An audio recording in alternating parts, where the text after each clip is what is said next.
अल्हम्दुलिल्लाहिल मलिकिल जब्बारिल वाहिदिल क़ह्हार व अशहदु अल्ला इलाहा इल्लल्लाहु वहदहु ला शरीका लहु रब्बुस समावाति वल अर्दि व मा बैनहुमा अल अज़ीज़ुल गफ़्फ़ार व सल्लल्लाहु अला नबिय्यिल मुस्तफ़ल मुख्तार व अला आलिहि व सहबिहिल अखियार अम्मा बअद रब्बि शरह ली सदरी व यस्सिर ली अमरी वहलुल उक़दतम मिन लिसानी यफ़क़हू क़ौली। अल्लाहुम्मा अन्फ़अना बिमा अल्लमतना व अल्लिमना मा यनफ़अूना व ज़िदना इल्मा। अल्लाह रब्बुल इज़्ज़त की तौफ़ीक से हमने नबी करीम सल्लल्लाहु अलैहि वसल्लम की अहदीस को पढ़ने का जो मुबारक सिलसिला शुरू किया था, आज अल्हम्दुलिल्लाह हम उसके 12वें दिन में यहाँ पर जमा हैं और 12वें दिन के अंदर हम अल्लाह की तौफीक से किताबुस सलात को पढ़ रहे हैं। इससे पहले हमने किताबुत तहारा को मुकम्मल किया था, तो किताबुस सलात के अंदर नमाज के मुख्तलिफ अहकाम मसाइल को पढ़ते पढ़ते बात पहुंची है जी बाबुल वितर तक। पिछले सेशन के अंदर हमने पढ़ा था जो नमाज के दीगर अहकाम मसाइल के अंदर आप कह लीजिए जो तशहुद का बयान था, तशहुद के अंदर दुरूद शरीफ थी और तशहुद की बाकी दुआएं थी। तो उम्मीद है कि आप सब ने बाकी दुआएं भी याद की होंगी। कितने लोग हैं जी चैट में बताइए जिन्होंने अल्लाहुम्मा इन्नी ज़लमतु नफ्सी वाली दुआ याद की इस हफ्ते में, या फिर अल्लाहुम्मा इन्नी अऊज़ु बिका मिन अज़ाबिल क़ब्र वाली दुआ याद की। चले हैंड रेज कर लीजिए ताकि तादाद पता चल जाए। जिन्हें पहले से नहीं याद थी लेकिन उन्होंने याद की, या वो लोग जिन्हें याद थी लेकिन वो पढ़ते नहीं थे और उन्होंने ये इरादा किया कि वो अभी से पढ़ना शुरू हो जाएंगे। तो माशाल्लाह माशाल्लाह जी 25 लोग हैं, 28, 29, 30 माशाल्लाह माशाल्लाह। तो मैं बस यही कहूँगा कि अगर आप 30 लोगों ने इरादा किया और पढ़ना शुरू किया, अगर अल्लाह हम गुनाहगारों से किसी एक बंदे की भी नेकी कबूल कर ले तो शायद ये मेरी पूरी टीम के लिए बाइसे रहमत और बाइसे मगफिरत हो जाएगा। अल्लाह से हमारी यही दुआ है और अल्लाह से यही उम्मीद है। तो अल्लाह आप सबको तौफीक अता करे। ये असल में जो जिक्र-ओ-ज़कार है ये नमाज का हुस्न है। हम कहते हैं ना जी नमाजों के अंदर खुशू खुदू नहीं है, वो इसलिए कि बचपन में जो चीजें हमने याद की थी बूढ़े होने तक हमने उससे ज्यादा पर कभी हम उससे ज्यादा की तरफ नहीं गए। जितने जिक्र-ओ-ज़कार याद करेंगे आपकी नमाज में उतना खुशू खुदू ज्यादा होता जाएगा। हत्ता कि अगर आप ये कहते हैं ना नमाज पढ़ने खड़ा होता हूं, क़याम में खुशू खुदू नहीं है, रुकू सुजूद में फिर चले जिक्र-ओ-ज़कार हैं याद करो, तो क़याम के अंदर सूरतें याद कीजिए। जरूरी नहीं कि जो 10 सूरतें याद है उन्हीं पर पूरी जिंदगी गुजार दीजिए, और सूरतें याद कीजिए। 30वां पारा याद कीजिए, उसके बाद 29वां याद कीजिए, लेकिन हिफ्ज के अंदर उस्ताद का होना जरूरी है। चाहे वो आपके मस्जिद के कारी साहब है, आप उनसे कह दें नमाज के बाद में एक सूरत आपको सुनाया करूंगा, आप मेरी तजवीद की गलतियां निकाल देंगे, तो इंशाल्लाह वो कोई भी कभी भी ना नहीं करेंगे। या आपकी फैमिली के अंदर कोई हाफिज है, हाफिजा है, जरूर आप उनसे इस्तिफादा कीजिए, आपकी नमाजों में खुशू खुजू बढ़ जाएगा। अल्लाह रब्बुल इज्जत आप सबको बरकतों से नवाजे। तो आज हम पढ़ने जा रहे हैं बाबुल वितर। वितर का मतलब क्या होता है? वितर का मतलब होता है जी ताक। वितर का मतलब होता है ताक, जुफ्त के मुकाबले में जो होता है। वितर मतलब ताक, मतलब 1, 3, 5, 7, 9, 11, 13, 15, 17, 19, 21, 23 और इसी तरह जो वितर का आदद है। तो अब अल्लाह रब्बुल इज्जत को वितर पसंद है, आगे वो हदीस आ रही है। ये जो रिवायत है ये हजरत अब्दुल्ला बिन उमर बिन खत्ताब रजी अल्लाह तआला अन्हुमा की रिवायत है। अनहुमा क्योंकि ये दो हैं, हजरत अब्दुल्ला और उनके वालिद हजरत उमर, दोनों नबी करीम सल्लल्लाहु अलैहि वसल्लम के सहाबी। काला, हजरत अब्दुल्ला कहते हैं सअल रजुलुन नबी सल्लल्लाहु अलैहि वसल्लम, एक शख्स ने नबी करीम सल्लल्लाहु अलैहि वसल्लम से सवाल किया, वह हुआ अलल मिंबरी, और वो मिंबर पर थे। कौन? नबी करीम सल्लल्लाहु अलैहि वसल्लम। एक शख्स ने नबी करीम सल्लल्लाहु अलैहि वसल्लम से सवाल किया और नबी करीम सल्लल्लाहु अलैहि वसल्लम कहां थे? मिंबर पर। क्या सवाल किया? पहले तर्जमा देख लीजिए। सवाल किया जी मा तरा फी सलातिल लैल, ए नबी करीम सल्लल्लाहु अलैहि वसल्लम, आप रात की नमाज के बारे में क्या कहते हैं, क्या फरमाते हैं, या क्या ख्याल है आपका रात की नमाज के बारे में? क़ाल अलैहिस्सलातु वस्सलाम, आप सल्लल्लाहु अलैहि वसल्लम ने फरमाया, मसना मसना, रात की नमाज दो दो रकात हैं। मसना मसना, दो दो रकात। फ़इज़ा खशिय सुबह सल्ला वाहिदतन, और जब वो सुबह के होने से डरे तो फिर वो एक रकत पढ़ ले। अच्छा, ये एक रकत पढ़ेगा तो क्या होगा? फ़अौतरत लहू मा सल्ला, वो उसके लिए वितर बना देंगी जो उसने पढ़ा होगा। जितनी रकात उसने पढ़ी होंगी, ये एक रकत का पढ़ना उन पिछली रकात को वितर बना देगा। व इन्नहु कान यकूल, और बिलाशुबा नबी करीम सल्लल्लाहु अलैहि वसल्लम फरमाया करते थे, इजअलू आखिर सलातिकुम बिल्लैल वितरा, तुम बनाओ अपनी रात की आखिरी नमाज को वितर। रात की तुम्हारी आखिरी नमाज वितर होनी चाहिए। बोले, रात की आखिरी नमाज वितर होनी चाहिए। अब इस हदीस के अहकाम व मसाइल की तरफ आ जाइए। वितर अल्लाह को बड़े पसंद है, और नबी करीम सल्लल्लाहु अलैहि वसल्लम ने खुद फरमाया कि इन्नल्लाह वितरुन युहिब्बुल वितर, अल्लाह रब्बुल इज्जत खुद भी ताक है, मतलब वो एक है, ताक है, और अल्लाह वितर को ही पसंद करता है। बोले, अल्लाह वितर को ही पसंद करता है। तो वितर अल्लाह को बड़ा पसंद है, और ताक इबादत अल्लाह को बड़ी पसंद है। आपको पता है, जो आप इबादत करते हैं वो दिन की इबादत है, मतलब आपकी नमाज दिन की नमाजें हैं, चाहे वो फर्ज है नफल है, और रात की नमाजें हैं, चाहे वो फर्ज है या नफल है। तीन नमाजें आपकी दिन की नमाजें कहलाती हैं। एक दिन के आगाज की नमाज फजर, और दो दिन के दोपहर की नमाजें जोहर और असर, और दो रात की नमाजें हैं। कौन कौन सी? एक दिन के ढलने के बाद मगरिब, और फिर एक ईशा की नमाज। ये दोनों रात की नमाजें हैं। अब अल्लाह की हिकमत यह है कि जो मगरिब की नमाज है इसको ताक रखा गया, ताकि जो दिन की जितनी भी इबादत हैं, जब सूरज गुरूब हो तो दिन की रकात को मगरिब की नमाज ताक कर देगी।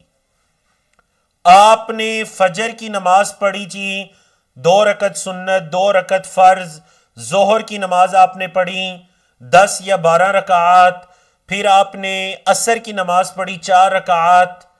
तो ये जितनी भी आपने रकात पढ़ी ना, मगरिब की जब 3 रकात पढ़ेंगे ना, तो ये दिन की नमाजों को वितर बना देगा। इसलिए मगरिब की नमाज को कहा गया कि ये वितरुन नहार है, ये दिन का वितर है, दिन की नमाजों को ताक करने वाली है। मगरिब की नमाज दिन की नमाजों को ताक करने वाली है। अच्छा, मगरिब की नमाजों से दिन की रकात तो ताक हो गई, तो जो रात की नमाजें हैं, मगरिब की सुन्नतें हैं, उसके बाद ईशा की नमाज है, फिर रात की इबादत है, उसको ताक कैसे हम करेंगे? वितर पढ़ के ताक करेंगे। इसीलिए क्या फरमाया कि इजअलू आखिर सलातिकुम बिल्लैल वितरा, अपनी रात की आखिरी नमाज वितर को बनाओ।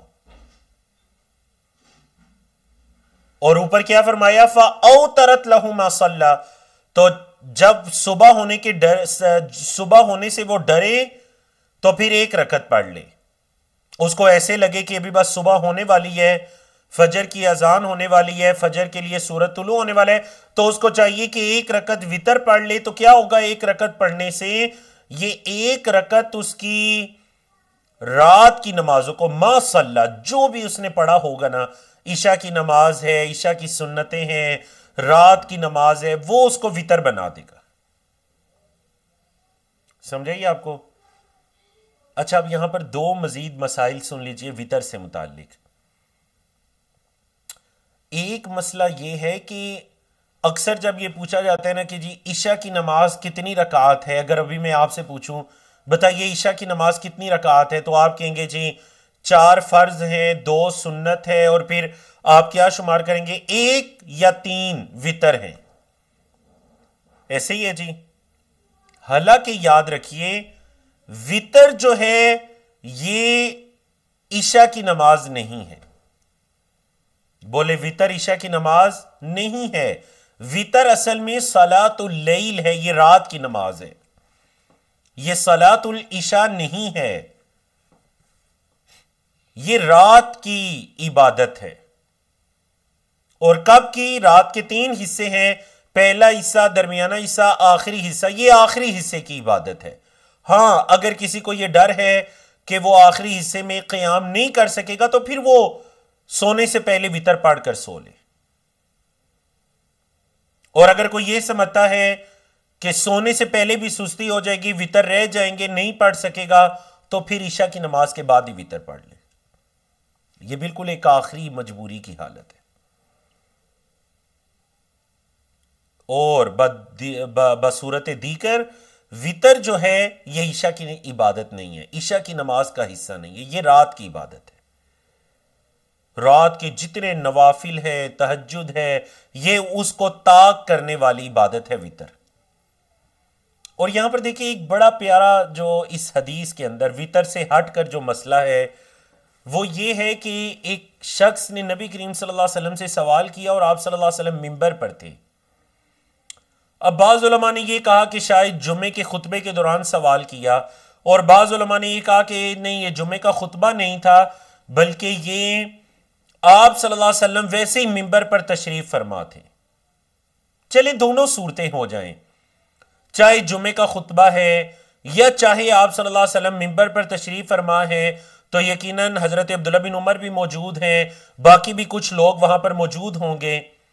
अब जब सवाल करने वाले ने सवाल किया तो नबी करीम सल्लल्लाहु अलैहि वसल्लम ने बिल्कुल भी बुरा नहीं मनाया, उसको डांटा नहीं, कुछ कहा नहीं। आप सल्लल्लाहु अलैहि वसल्लम ने फौरन से उसके सवाल का जवाब दिया। यह रवैया होना चाहिए जब आपसे कोई दीन सीखने के लिए सवाल करता है।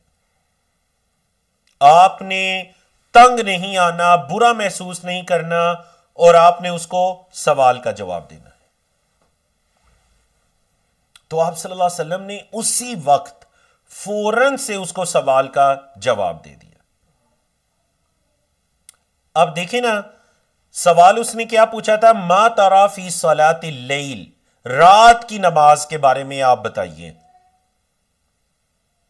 तो आप सल्लल्लाहु अलैहि वसल्लम ने रात की नमाज क्या बताई? 2-2 रकात है, 2-2 करके 2-2 रकात पढ़े वो रात की इबादत, और जब उसे सुबह होने का डर हो तो फिर एक वितर पढ़ ले। तो पता चला ये 2-2 रकात ये तहज्जुद की नमाज है, और वितर भी सलातुल लैल है। सलातुल लैल है क्योंकि उसने सलातुल लैल के बारे में सवाल पूछा था, तो आप सल्लल्लाहु अलैहि वसल्लम ने उसके अंदर किसको इंक्लूड कर दिया? वितर को भी। तो वितर पता चला सलातुल ईशा नहीं है बल्कि सलातुल लैल है, रात की नमाज है। अच्छा, यहां पर एक कंसेप्ट क्लियर कीजिए। बाद लोग ये समझते हैं कि जी रात को आप सोएंगे तो उठकर तहज्जुद पढ़ेंगे, हालांकि ये बिल्कुल दुरुस्त नहीं है।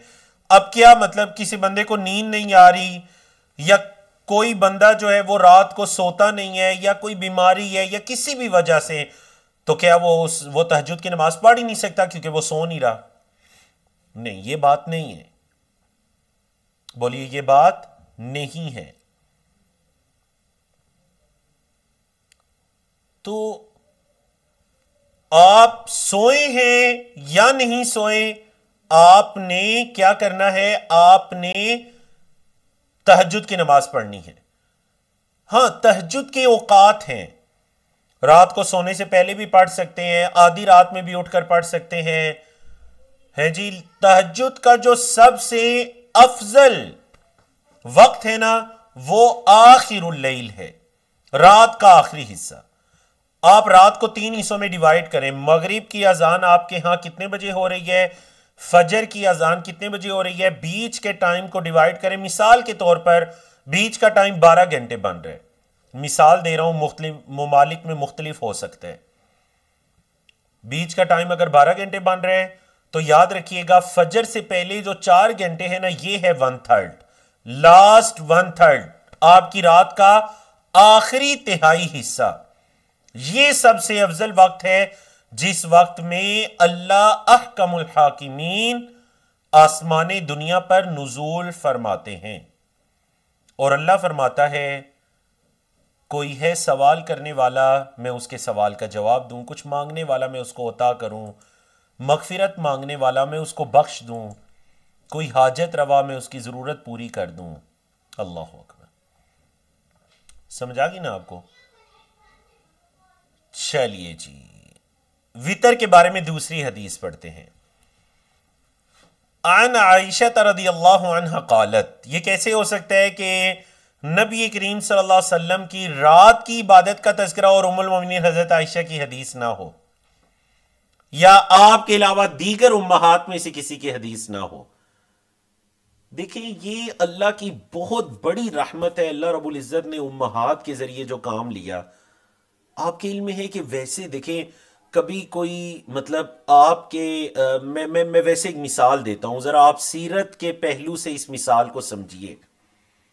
सीरत के पहलू से अगर कोई आकर आपके घर वालों से ये पूछे कि बताइए जो आपके हस्बैंड है वो रात के वक्त में उनका क्या मामूल होता है, तो बताइए कि आप पसंद करेंगे?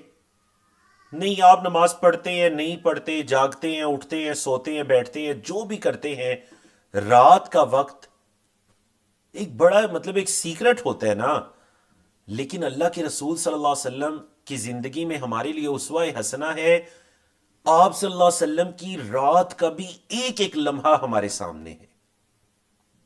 ये है जी नबी करीम सल्लल्लाहु अलैहि वसल्लम की जिंदगी, जो एक खुली किताब की तरह हमारे सामने अहादीस के अंदर और कुरान मजीद के अंदर मौजूद है। तो ये सीरत का पहलू बड़ा खूबसूरत पहलू है कि आप सल्लल्लाहु अलैहि वसल्लम की मतलब कोई ऐसी चीज नहीं जो ऐसी कोई पोशीदा हो कि हमें उसके बारे में पता ना चल सके।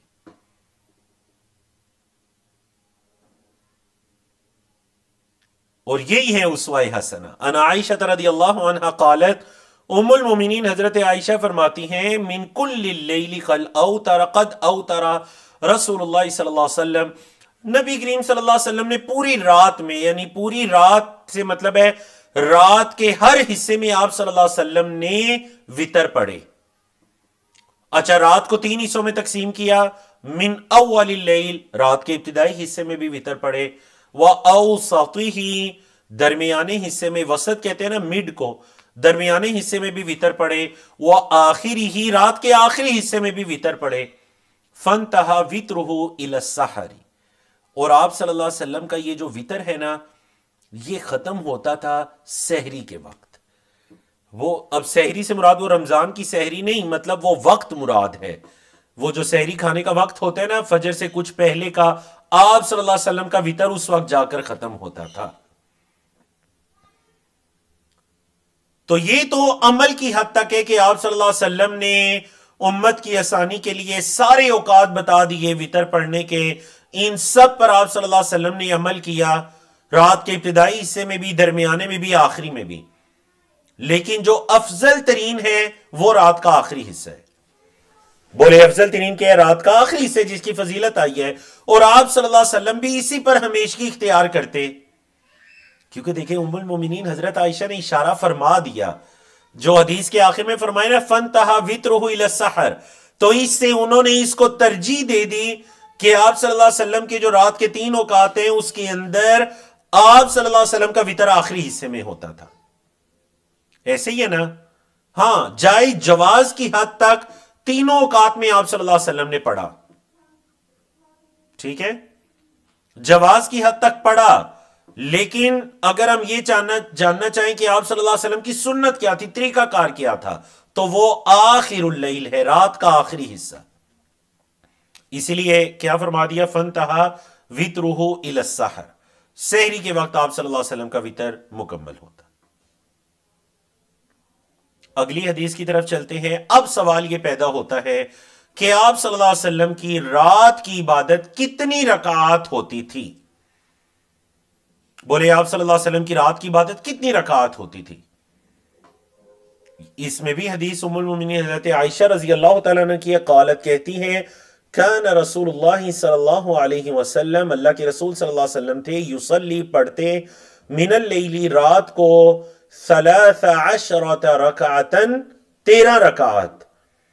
आप सल्लल्लाहु अलैहि वसल्लम रात को 13 रकात पढ़ते। यूतिरु मिन ज़ालिका बि खमसिन, इन 13 रकात में 5 रकात वितर होते। इन 13 रकात में 5 रकात वितर होते। ला यजलिसु फी शैइन इल्ला फी आखिरिहा, आप सल्लल्लाहु अलैहि वसल्लम इन 5 रकात में नहीं बैठा करते थे मगर उनके आखिर में। मतलब 5 रकत वितर पढ़ने का क्या तरीकाकार है कि अगर कोई 5 रकत पढ़ना चाहता है तो वो दो तरीके हैं। या तो वो ये करे कि 2 रकत करके पढ़े, पहले 2 रकत फिर 2 रकत और फिर आखिर में 1 रकत पढ़ ले, 5 रकत वितर। या फिर एक ही तशहुद के साथ 5 रकात पढ़े और आखिरी रकत में वितर की दुआ वगैरह पढ़कर सलाम फेरे।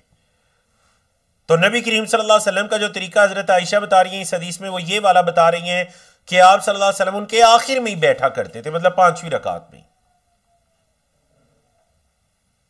तो फिर रात की इबादत कितनी रकात होगी? 8 रकात। 8 रकात होगी जी रात की इबादत। और उन यहां पर 13 रकात का तज़किरा है, मतलब 5 वितर हैं। और दीगर हदीस से आप सल्लल्लाहु अलैहि वसल्लम की, बल्कि हजरत आयशा ही रिवायत करती हैं, वो भी सही बुखारी मुस्लिम की हदीस है। क्या फरमाती हैं कि आप अलैहिस्सलातु वस्सलाम जो है वो क्या करते थे? आप सल्लल्लाहु अलैहि वसल्लम की रात की इबादत रमजान और गैर रमजान में, रमजान के अलावा बाकी महीनों में भी 11 रकात से जायद ना होती। तो 11 रकात का क्या मतलब 3 वितर हो गए और 8 रकात तहज्जुद की हो गए।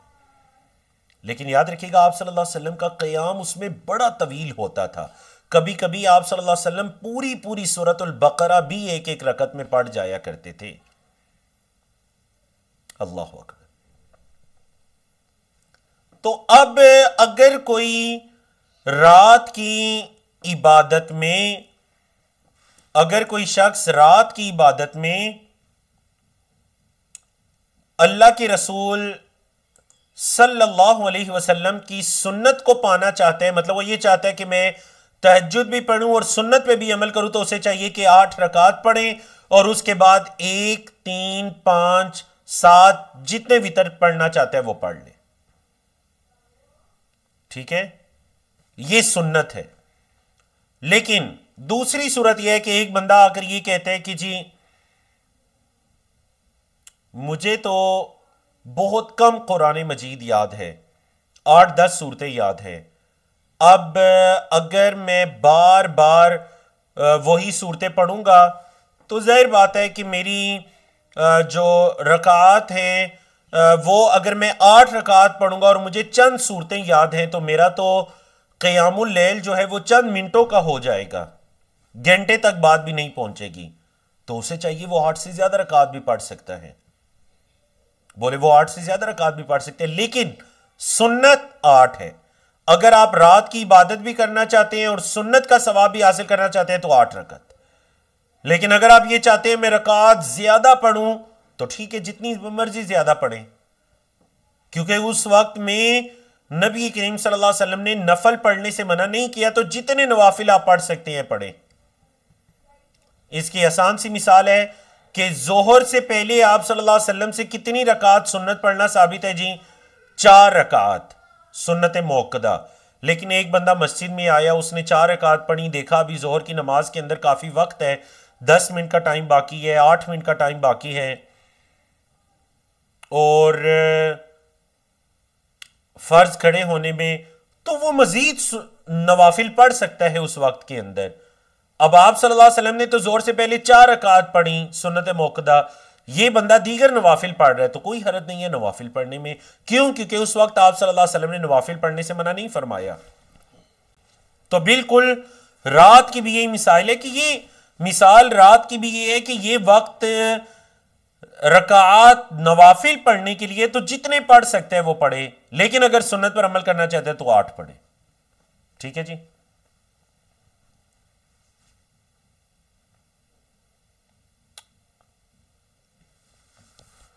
और दीगर अहदीस के अंदर जो वितर की तादाद के बारे में है, तो नबी करीम सल्लल्लाहु अलैहि वसल्लम, सुनन तिरमिज़ी की भी हदीस है, अबू दाऊद के अंदर दीगर किताबों में भी है, आप सल्लल्लाहु अलैहि वसल्लम फरमाया जो एक वितर पढ़ना चाहता है वो एक पढ़े, जो 3 पढ़ना चाहता है वो 3 पढ़े, जो 5 पढ़ना चाहता है वो 5 पढ़े। अब सवाल ही पैदा होता है कि जो वितर की नमाज है ये 1, 3, 5 पढ़ी जा सकती है, तो इसका पढ़ना वाजिब है या इसका पढ़ना सुन्नत है? तो वल्लाहु आलम सही बात यह है कि यह सुन्नत मुअक्कदा है। आप सल्लल्लाहु अलैहि वसल्लम ने इस पर हमेशगी इख्तियार की और कभी इसको नहीं छोड़ा, तो वितर को छोड़ना नहीं चाहिए। लेकिन अगर कोई छोड़ देता है तो उस पर आप कह लीजिए उसे गुनाह नहीं होगा इंशाअल्लाह, लेकिन मामूल नहीं बनाना चाहिए सुन्नत मुअक्कदा को छोड़ने का। समझ आ कीजिए आपको।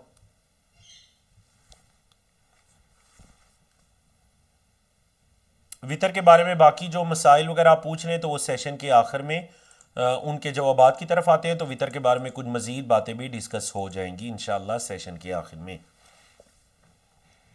बाबुल वितर को मुकम्मल करने के बाद बड़ा खूबसूरत बाब शुरू हो रहा है और वो बाब है जी बाबु ज़िक्री अक़ीब अस्सलात, नमाज के बाद जिक्र का बाब। नमाज के बाद जिक्र का बाब। अब देखें ना, आपने माशाल्लाह नमाज को मुकम्मल किया, तशहुद वगैरह भी पढ़ लिया, तशहुद के बाद वितर की नमाज वगैरह के अहकाम व मसाइल भी पढ़ लिए। तो अब एक शख्स ने फ़र्ज़ नमाज को मुकम्मल किया, तो फ़र्ज़ नमाज को मुकम्मल करने के बाद अब उसने क्या करना है, यहां पर थोड़े से ना अपने कंसेप्ट क्लियर कर लीजिए। हमारे यहां बरेसगीर पाको हिंद में फ़र्ज़ नमाज के बाद क्या होता है, जो आपको अरब के अंदर, हरमैन शरीफैन के अंदर या अरब के दीगर ममालिक में भी, हत्ता कि मिस्र के अंदर, जॉर्डन के अंदर, यमन के अंदर, जो दीगर ममालिक हैं, सूडान के अंदर आपको ये अमल दिखाई नहीं देगा। हमारे यहाँ वो क्या अमल होता है जी, नमाज के फ़ौरन बाद हमारे यहाँ 2 तरह के अमल होते हैं नमाज के फ़ौरन बाद। कुछ लोग जो हैं वो ऊंची आवाज़ से कलमा तय्यबा सारे मिलकर एक आवाज़ से पढ़ना शुरू कर देते हैं, और जैसे ही कलमा तय्यबा पढ़ चुकते हैं तो फिर इमाम साहब साथ ही हाथ उठाते हैं दुआ के लिए, सारे मिलकर दुआ करते हैं और उसके बाद उठकर सुन्नतें पढ़ना शुरू कर देते हैं। और अगर उस नमाज में सुन्नतें नहीं है, जैसे असर की नमाज है या फजर की नमाज है, तो फिर सारे उठकर बाहर निकल जाते हैं। दूसरा अमल यह होता है कि कलमा वगैरह तो नहीं पढ़ा जाता, लेकिन बाज लोग नमाज के फौरन बाद इमाम साहब जैसे ही सलाम फेरते हैं तो इमाम साहब फौरन दुआ के लिए हाथ उठा लेते हैं, कुछ दुआएं पढ़ते रहते हैं और उसके बाद रब्बना तक़ब्बल मिन्ना इन्नका अंतस समीउल अलीम व तुब अलैना इन्नका अंतत तव्वाबुर रहीम, और चेहरे पर हाथ फेरते हैं और सारे या सुन्नतों की तरफ उठ जाते हैं मस्जिद से बाहर। अब सवाल ये पैदा होता है कि क्या अल्लाह के रसूल सल्लल्लाहु अलैहि वसल्लम ने फ़र्ज नमाजों के बाद इस तरह से मिलकर इज्तिमाई दुआ करवाई? सहाबाई किराम ने की? अगर की तो फिर अहदीस के अंदर क्यों तज़किरा नहीं है? देखिए, अहदीस मतलब नबी करीम सल्लल्लाहु अलैहि वसल्लम की जिंदगी को इतने खूबसूरत तरीके से सहाबाई किराम ने ऑब्जर्व किया ना कि दुनिया में इसकी मिसाल कोई नहीं मिल सकती। आप सल्लल्लाहु अलैहि वसल्लम अगर कभी मुस्कुराए भी ना, तो हदीस के अंदर आ गया, सहाबी फरमाते हैं आप सल्लल्लाहु अलैहि वसल्लम मुस्कुराए यहां तक कि आपकी दाढ़ें दिखाई देने लगी हैं जी। आप सल्लल्लाहु अलैहि वसल्लम बैठे तो ऐसे बैठे, खड़े हुए तो ऐसे खड़े हुए, चले तो ऐसे चले, सफर किया तो ऐसे किया, सवार हुए तो ऐसे हुए। फुला साहबी से ये फरमाया, तो मतलब क्या ये मुमकिन था कि आप सल्लल्लाहु अलैहि वसल्लम फर्ज नमाजों के बाद इस तरह से सबको मिलकर दुआ करवाते और हम तक कोई हदीस ना पहुंचती? कोई हदीस नहीं है जखीरा या हदीस में। अब क्या हुआ, हम लोगों ने दुआ करना इबादत है, ऐन इबादत है, कोई शक नहीं, क्योंकि कुरान मजीद का हुक्म है वक़ाल रब्बुकुम उदऊनी अस्तजिब लकुम, तुम्हारे रब ने कहा मुझसे दुआ मांगो, मैं तुम्हारी दुआओं को कबूल करूंगा। दुआ करना इबादत है, इसमें कोई शक नहीं है जी। अब अगर कोई इंसान ये कहता है कि चूंकि जी दुआ करना इबादत है इसलिए हम सब मिलकर नमाज के बाद इज्तिमाई दुआ करेंगे, चूंकि इबादत है,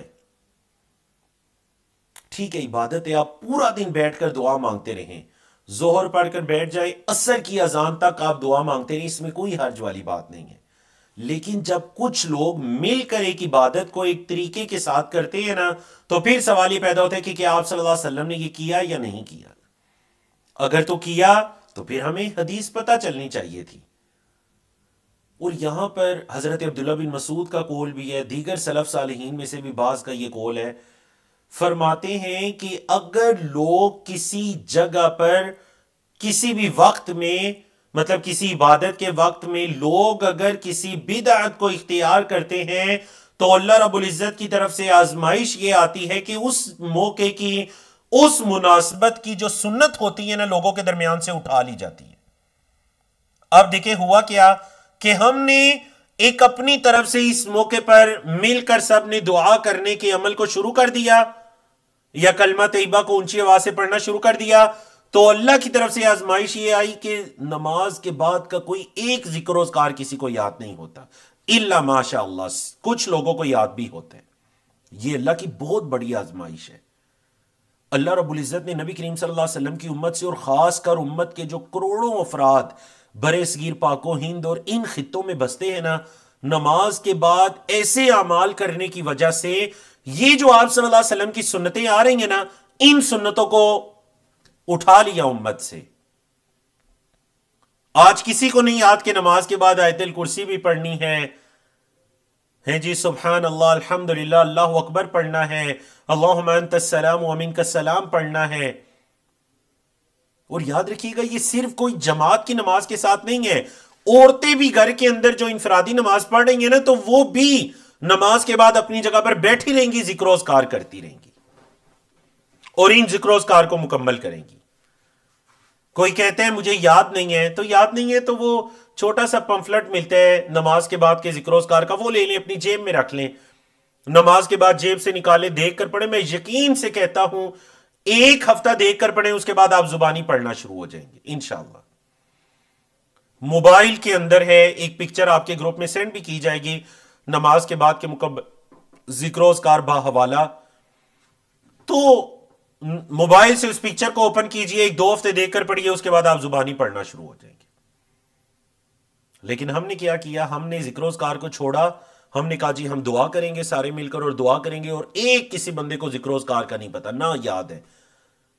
तो अब देखते हैं कि अल्लाह के रसूल सल्लल्लाहु अलैहि वसल्लम फर्ज नमाज के बाद क्या किया करते थे। असल में ना देखिए, एक तो फर्ज नमाज है ना, वो तो मुझ पर और आप पर फर्ज है, वो हमने अदा करनी है। अल्लाह रब्बुल इज्जत बहुत कदर करता है उस वक्त की जो आप फर्ज के अलावा अल्लाह की राह में देते हैं, अल्लाह के लिए निकालते हैं।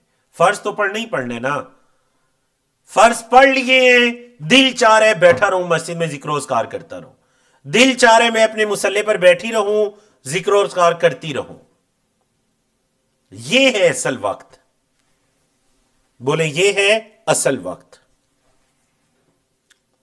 और माशाअल्लाह जिस तरह आप लोग तलबे इल्म के लिए नबी करीम सल्लल्लाहु अलैहि वसल्लम की हदीस को पढ़ने के लिए वक्त निकाले हुए हैं, सीख रहे हैं, अल्हम्दुलिल्लाह अल्हम्दुलिल्लाह।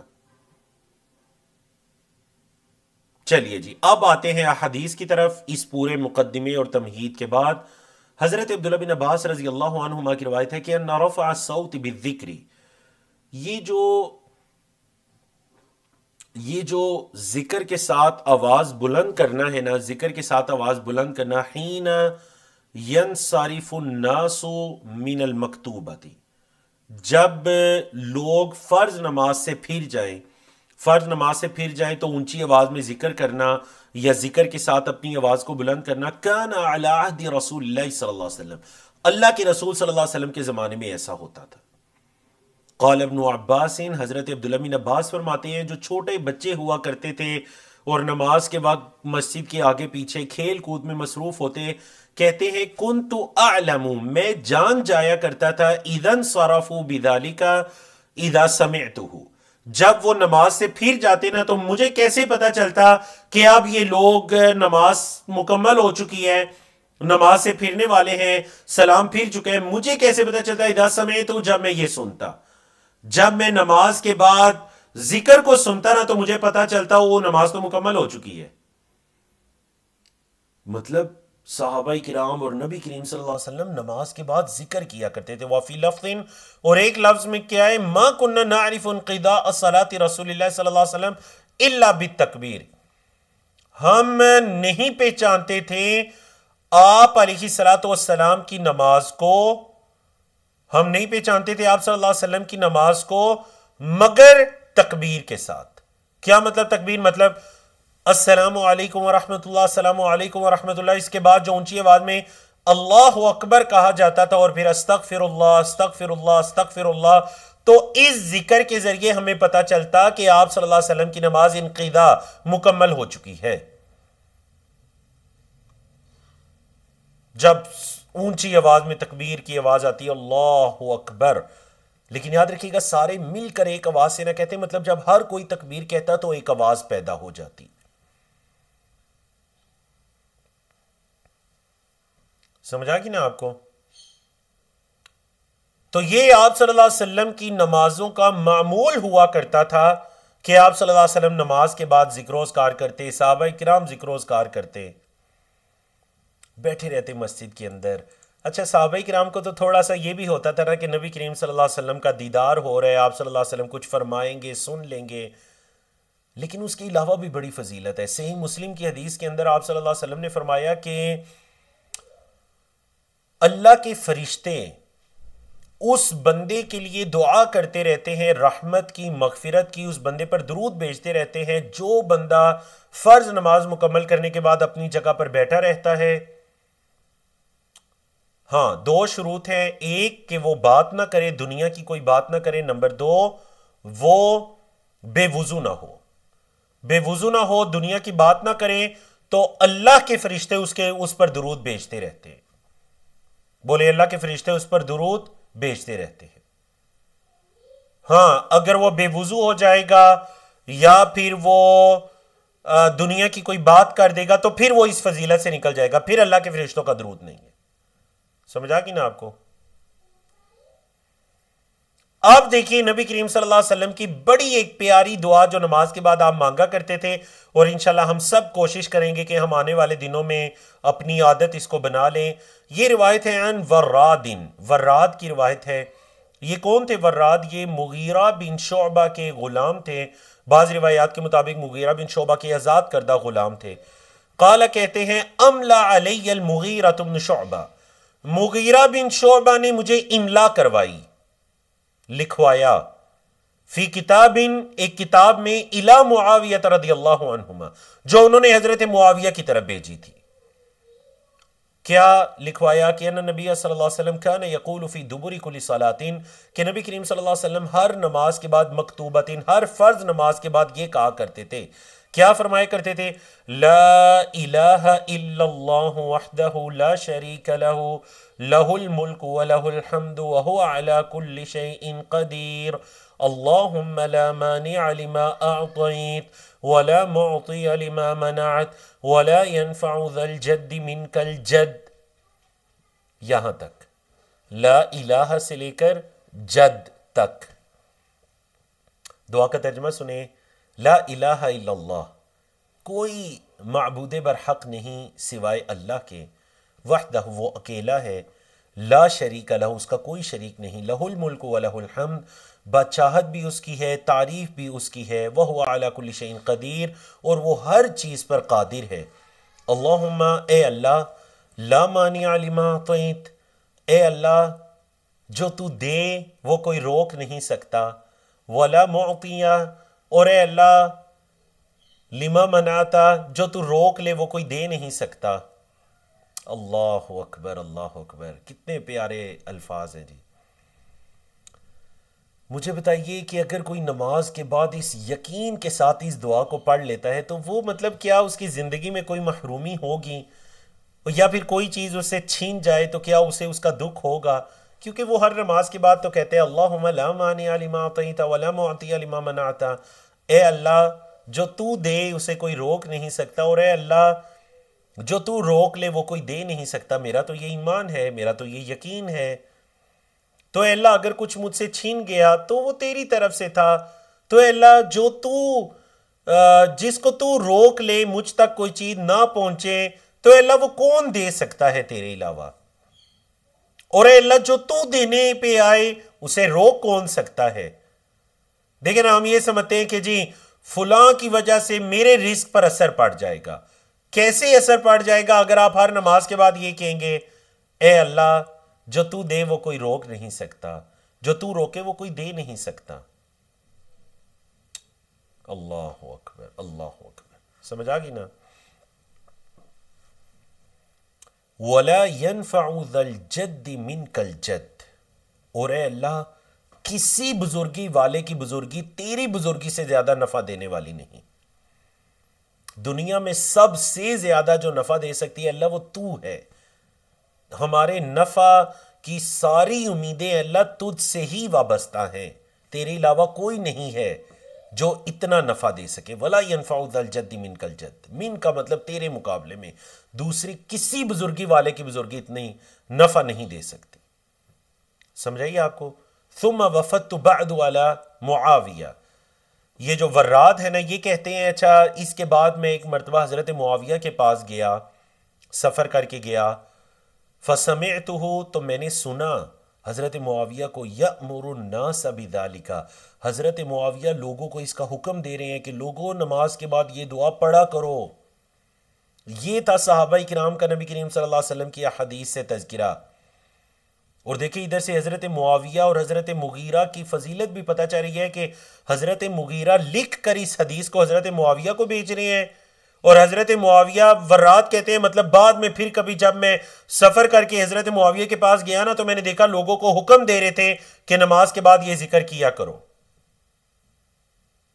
तो हम सब अपनी आदत बनाएंगे जी इंशाअल्लाह। वो जो आपको एक पिक्चर सेंड की जाएगी ना आपके ग्रुप्स के अंदर इंशाअल्लाह व्हाट्सएप, तो वो उसके अंदर पूरी तरतीब होगी कि ये जिक्रोज़कार आपने किस तरतीब से करने हैं इंशाअल्लाह, ठीक है। वफी लफ्ज़िन, और एक लफ्ज में क्या है, हदीस के एक लफ्ज ये है कि वकान यनहा अन क़ील वक़ाल, आप सल्लल्लाहु अलैहि वसल्लम मना फरमाया करते थे कीलो काल से। कीलो काल कहा गया। यकीन जानिए एक अगर मोमिन अपने अंदर से इस आदत को खत्म कर देना कीलो काल को, तो बहुत से जुबान के गुनाहों से वो बच सकता है, बहुत से गुनाहों से। लेकिन हमारी ये आदत बन चुकी है मिन हैसुल कौम, हम मतलब हमें ना कुरेदने का शौक है, बात निकालने का। जी सुना है ये हो गया है, चाहे ना भी सुना होना, किसी से बात निकलवाने के लिए हम कहते हैं जी सुने ऐसा हो गया जी, मैंने तो ये बात सुनी है जी, चाहे सुनी ना हो। सुनी हो भी तो क्यों आप कर रहे हैं, कील है ये तो कहा गया, सुनी सुनाई बातें क्यों आप आगे पहुंचा रहे हैं। कीला वकाल, उसने कहा जी, फुला ने कहा जी। कीला जो है ना ये पैसिव वॉइस है, कहा गया, सुना गया, कहा गया। आप सल्लल्लाहु अलैहि वसल्लम इन कीलो काल से मना फरमाया करते थे। और किसे मना करते हैं? वह इदाअतिल माल, माल को जाया करने से मना करते हैं। क्यों? क्योंकि जो मेरे और आपके पास माल है, दर हकीकत ये हमारा माल नहीं है, ये अमानत है। इसकी बड़ी प्यारी मिसाल उलमाए किराम देते हैं ना, कि अगर एक आप किसी शख्स को कुछ अमानत देते हैं और उसको ये कहते हैं कि ज़रूरत के मुताबिक आप खुद भी इस्तेमाल कर लीजिएगा और आप फुला फुला फुला जगहों पर इसको खर्च भी कीजिएगा, फिर आपको ये पता चलता है कि वो जो बंदा है ना वो आपकी बताई हुई जगहों पर माल को खर्च नहीं कर रहा, या फिर उन जगहों पर खर्च कर रहा है जो आपको पसंद नहीं है, तो आपको कितना बुरा लगेगा। ये तो मेरी और आपकी मिसाल है ना, सिर्फ बात समझाने के लिए। वलिल्लाहिल मसलुल आला, अल्लाह के लिए तो बुलंद तरीन मिसाल है। अल्लाह रब्बुल इज्जत ने हमारे हाथों में माल दिया, व मिम्मा रज़क़नाहुम युनफिकून, खर्च करने का जिक्र बाद में आया, पहले ये जिक्र आया कि हमने जो उन्हें रिस्क दिया, हमने जो उन्हें माल दिया। तो माल को जाया करना, गोया कि ये जो अल्लाह ने अपनी अमानत आपके हाथों में दी है, इसको जाया करना है। इस वजह से आप सल्लल्लाहु अलैहि वसल्लम ने क्या फरमाया, इन्नल मुबद्दिरीन कानू इख्वान शयातीन, कि जो फजूल खर्ची करने वाले हैं ये शैतान के भाई हैं। मुबद्दिरीन तब्जीर के अंदर ये भी आता है, इसराफ और तब्जीर दोनों चीजें। जायज जगह पर भी जरूरत से ज्यादा खर्च करना, मतलब आप किसी जगह पर आपको 10 रुपए खर्च करते जरूरत पड़ी, लेकिन आप 100 रुपया खर्च कर देते हैं जी, ये भी इसराफ है, बिल्कुल जायज नहीं है। और तबजीर फजूल खर्ची क्या है कि जिस जगह पर जाए खर्च करने ही नहीं था उस जगह पर आप 1 रुपया भी खर्च करते हैं तो फजूल खर्ची कहलाएगा। समझ आ गई ना आपको? तो इन दोनों के बारे में, माल के बारे में बड़े क़यामत के दिन जो सवालात होने हैं ना, देखें कहां से कमाया कहां खर्च किया। वह कसरती सुआल, और कसरत से सवाल करने से भी नबी करीम सल्लल्लाहु अलैहि वसल्लम मना फरमाया करते थे। कसरत से सवाल करने से आप सल्लल्लाहु अलैहि वसल्लम मना फरमाया करते थे। अब यहां पर याद रखिएगा, एक तो वो सवाल आते हैं ना जो मेरी और आपकी मतलब जरूरत से मुताल्लिक है। क्या मतलब जरूरत से मुताल्लिक है जी? मतलब ये कि जो मतलब हमारी दीनी जरूरत है, मुझे तहारत के बारे में किसी मसले का नहीं पता, मुझे नमाज के बारे में या रोजे के बारे में, ज़कात के बारे में, तो इसमें पूछना लाजिम है। क्योंकि याद रखिएगा, फर्ज चीज तभी मुकम्मल होगी जब आप फर्ज को सीखेंगे। नमाज तभी मुकम्मल होगी जब नमाज को सीखेंगे। समझा कि ना? तो ये सवाल करने लाजमी है। इससे मुराद वो सवाल है जो बनी इसराइल के सवालात थे। जिस तरह उन्होंने गाय के बारे में सवाल किया, उन्हें हुक्म दिया गया कि इन्नल्लाह यअमुरुकुम अन तज़बहू बकरा, अल्लाह तुम्हें हुक्म दे रहा है कि एक गाय को ज़िबा करो। तो पूछने लगे जी उसका रंग कैसा हो, उसकी उम्र कैसी हो, वो कैसी गाय हो, पता नहीं चल रहा। हालांकि कोई भी गाय ज़िबा कर देते। तो ये हैं गैर ज़रूरी सवालात, शरीयत इस्लामिया में इनको पसंद नहीं किया गया। या फिर फर्जी सवालात, फर्ज करें जी अगर ऐसा हो जाए। सवाल यह है ऐसा कभी हुआ नहीं, हुआ तो नहीं, लेकिन अगर हो जाए, फर्जी सवालात भी नहीं पूछने चाहिए। सहाबा किराम, खासकर हजरत उमर बिन खत्ताब रजी अल्लाह तआला अन्हु से अगर कोई ऐसे फर्जी सवालात पूछता ना, तो वो गुस्सा फरमाया करते थे, उस बंदे को सजा दिया करते थे जो इस तरह के फर्जी सवालात बना बना कर पूछता। हां, जब कोई मसला पेश आए तो पूछो। वकान यनहा, और आप सल्लल्लाहु अलैहि वसल्लम मना फरमाया करते थे अन हुकूकिल उम्महात, माओं की नाफरमानी से। हुकूकुल नास में, हुकूकुल इबाद में, अल्लाह के बंदों के हुकूक के अंदर जो सबसे ज्यादा हम पर हक है ना, वो माँ बाप का है। और फिर माँ बाप के अंदर से भी अगर इन हुकूक को 4 हिस्सों में तकसीम किया जाए ना, तो 3 हिस्से माँ का हक है और 1 हिस्सा बाप का हक है। तो इस वजह से यहां पर उम्महात का जिक्र आया। माओं की नाफरमानी से मना किया करते। वह दिल बनात, वद कहते हैं दफन करना, बेटियों को दफन करने से। दौरे जदीद के अंदर बेटियों को दफन तो नहीं किया जाता, लेकिन नापसंद किया जाता है। तो आप सल्लल्लाहु अलैहि वसल्लम इससे भी तो मना किया करते, बेटियों को नापसंद ना कीजिए, ये अल्लाह की रहमत है। चाहे आपके यहां बेटा नहीं, सारी बेटियां हैं, इसके अंदर ना औरत का कोई कसूर है ना मर्द का कोई कसूर है। औलाद असल में मर्द और औरत के कॉम्बिनेशन का नाम है। तो कभी भी मर्द औरत को कसूरवार नहीं ठहरा सकता कि आपकी बेटियां हैं। बेटियां हैं तो भाई आप भी तो बाप हैं। अगर वो कसूरवार है तो फिर आप भी बराबर के हैं, 50-50 हैं। लेकिन असल तो यह है कि दोनों कसूरवार नहीं है। इस वजह से कभी किसी औरत को यह ताना मत दीजिए। और अक्सर अक्सर हमारे मुआशरों के अंदर जो औरतों को ताना देने वाली होती है ना, यकीन जाने वो मर्द नहीं होते, वो औरतें ही होती हैं। बताइए ऐसा होता है या नहीं? हालांकि बेटियां अल्लाह की रहमत। आप सल्लल्लाहु अलैहि वसल्लम फरमाया जिसकी 3 बेटियां हों, उनकी अच्छी तरबियत करे, यहां तक कि उनका निकाह कर दे, तो उसके लिए जन्नत है। साहबी ने पूछा अल्लाह के रसूल सल्लल्लाहु अलैहि वसल्लम 2, फरमाया जिसकी 2 हों उसके लिए भी। कितनी प्यारी फजीलत है माशाअल्लाह। तो बेटियां अल्लाह की रहमत है। और बाप बेटी का प्यार जितना खालिस प्यार है, दुनिया के अंदर शायद इस प्यार की दूसरी कोई मिसाल ना हो। तो आप सल्लल्लाहु अलैहि वसल्लम मना फरमाया करते थे बेटियों को दरगोर करने से, जिस तरह जाहिलियत में होता था। और अल्हम्दुलिल्लाह इस्लाम ने जो आकर औरत को इज्जत अता की, तो ये इज्जत अता की कि इस्लाम से पहले तो अगर औरत बेटी की शक्ल में है तो उसे नापसंद किया जाता, बीवी की शक्ल में है तो उस पर जुल्म किया जाता, मां की शक्ल में है तो उसे खादिमा समझा जाता। लेकिन इस्लाम आया, उसने औरत को इज्जत अता की। अगर उसको मां बनाया तो उकूक़ुल उम्महात, माओं की नाफरमानी को अल्लाह के बंदों की नाफरमानियों में सबसे बड़ी नाफरमानी करार दिया। हकूकुल इबाद में सबसे ज्यादा हक मां का करार दिया। बेटी बनाया तो उसकी अच्छी परवरिश पर जन्नत रख दी। और एक हदीस के अंदर अखवात के जिक्र भी है, बहनें। और अगर बीवी बनाया तो फरमाया कि सारी की सारी दुनिया मता है, फायदे की जगह है, और इस दुनिया में जो सबसे कीमती खजाना है, फायदा है, वो अलमरअतु सालिहा, नेक बीवी है। सबसे कीमती खजाना इंसान की नेक बीवी। तो ये शरीयत इस्लामिया है। ठीक है जी। वह मनइन व हाथ, और आप सल्लल्लाहु अलैहि वसल्लम इससे भी मना फरमाते, किससे? वह मनइन व हाथ। मनइन का मतलब है कोई दूसरा मांगे तो रोक लो, ना दो। हाथ हमेशा दूसरों से मांगते लो, जी ले आओ बिस्मिल्लाह जी ले आओ, हाथ हाथ हाथ। आप सल्लल्लाहु अलैहि वसल्लम इससे मना फरमाया करते, दूसरों से मांगना और जब देने की बारी आए तो रोक लेना नहीं। आप सल्लल्लाहु अलैहि वसल्लम देते भी थे, और आप सल्लल्लाहु अलैहि वसल्लम कभी अपने पास रोकते भी नहीं थे, और दूसरों से सवाल भी ना करते।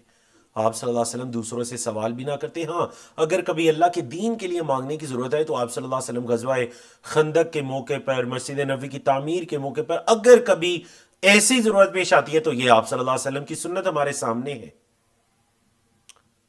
अल्लाह अकबर। अच्छा, ये जो आखिरी अल्फाज आए ना, वफ़ी लफ्ज़ीन, बड़े प्यारे अल्फाज आए, इनकी शरह भी हो गई। अगरचे ये हमारे मौजू से मुतालिक नहीं थी, मौजू चाह रहा था नमाज के बाद का जिक्र, लेकिन चूंकि उस हदीस के अंदर ये तज़किरा था तो इमाम साहब ने यहां पर यह भी जिक्र कर दिया।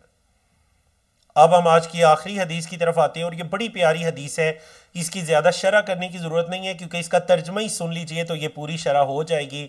सहाबा किराम का जज्बा, उनकी फजीलत और दीन पर अमल करना, ये सारी चीज़ें हमें पता चलती हैं। बल्कि मैं स्क्रीन शेयर करता हूँ ताकि आपको ये हदीस ज़रा मज़ीद क्लियर दिखाई दे जाए। बड़ी ही प्यारी हदीस है, बड़े गौर से इस हदीस को पढ़िएगा और सहाबा के ज़रा उस जज्बे को देखिएगा जो सहाबा किराम का जज्बा था। अन सुमैय्यिन मौला अबी बकर इब्न अब्दुर्रहमान इब्न अल हारिस इब्न हिशाम अन अबी सालिह अस्समान, ये सनद चल रही है। और अबू सालिह अस्समान जो है वो रिवायत करते हैं हजरत अबू हुरैरा रजी अल्लाह तआला अन्हु से। क्या रिवायत है? अन्न फुकरा अल मुहाजिरीन अतौ रसूलुल्लाह सल्लल्लाहु अलैहि वसल्लम, फुकरा मुहाजिरीन जो है वो अल्लाह के रसूल सल्लल्लाहु अलैहि वसल्लम के पास आए।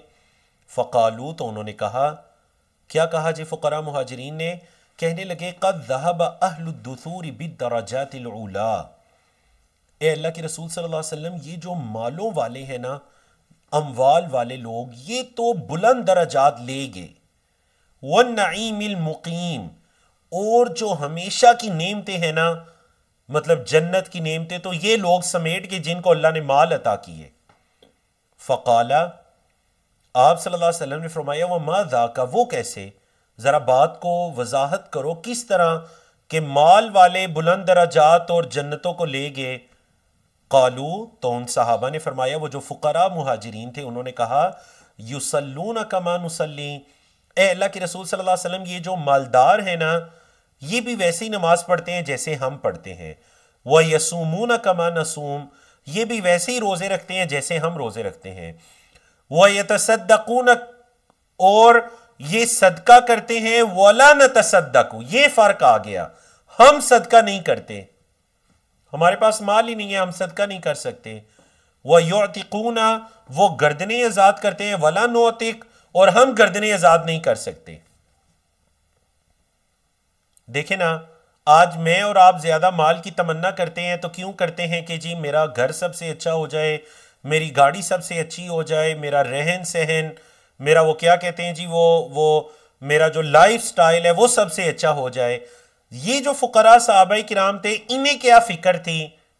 लाइफ स्टाइल नहीं, इन्हें फिक्र ये थी कि अल्लाह के रसूल सल्लल्लाहु अलैहि वसल्लम सारे अजर तो वो ले गए हैं क्योंकि वो सदका कर रहे हैं, गुलाम आजाद कर रहे हैं, हम नहीं कर रहे हैं, हमारे पास माल नहीं है, ये फिक्र है उन्हें। फ़क़ाल रसूलुल्लाह सल्लल्लाहु अलैहि वसल्लम, अल्लाह के रसूल सल्लल्लाहु अलैहि वसल्लम ने फरमाया, अफला उअल्लिमुकुम शैयन, आप सल्लल्लाहु अलैहि वसल्लम का जरा तरीका तालीम देखिएगा और दिल जोई का तरीका देखिएगा। फरमाया, क्या मैं तुम्हें ना सिखाऊं शैयन, वो चीज तुदरिकून बिही मन सबक़कुम, कि तुम उसे पहुंच जाओ जो तुमसे सबकत ले जाता है। वह तस्बिकून बिही मन बअदकुम, और जो तुम्हारे बाद आने वाले हैं तुम उनसे भी आगे बढ़ जाओ। वला यकूनु अहदुन अफ़ज़ल मिनकुम, और कोई तुमसे ज्यादा फजीलत वाला नहीं होगा इल्ला मगर वो मन सना मिस्ल मा सनातुन, जिसने वैसे ही किया जो तुमने किया। मतलब जो मैं अमल तुम्हें बताने वाला हूं ना, अगर कोई वैसे ही अमल करेगा तो हां वो तुम्हारे बराबर होगा, अदरवाइज कोई तुमसे आगे नहीं बढ़ सकेगा। कालू, उन्होंने कहा बला या रसूल अल्लाह, ए अल्लाह के रसूल सल्लल्लाहु अलैहि वसल्लम, क्यों नहीं, बताइए ऐसी फायदेमंद बात। काला, आप सल्लल्लाहु अलैहि वसल्लम ने फरमाया तुसब्बिहून व तुकब्बिरून व तहमदून, तुम तस्बीह करो,